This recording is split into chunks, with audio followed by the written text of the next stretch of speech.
రంగును చూసి మోసపోవలసిన అవసరం లేదు, డబ్బును చూసి మోసపోవలసిన అవసరము లేదు, ఆస్తులను చూసి మోసపోవలసిన అవసరము లేదు. మాటలను చూసి, కొంతమంది మాటలు కోటలు దాటుతాయి అంటారు. మాటలు కోటలు దాటుతాయి, పాదాలు మందిరంలోనికి రావు. అవునా? మాటలైతే ప్రత్యక్ష గుడారములో 2వ గదిలో ఉంటాయి మాటలు.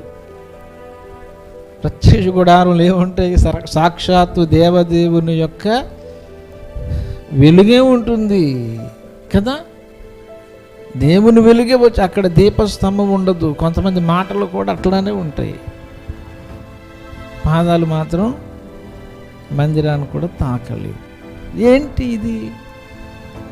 కాకితత్వము.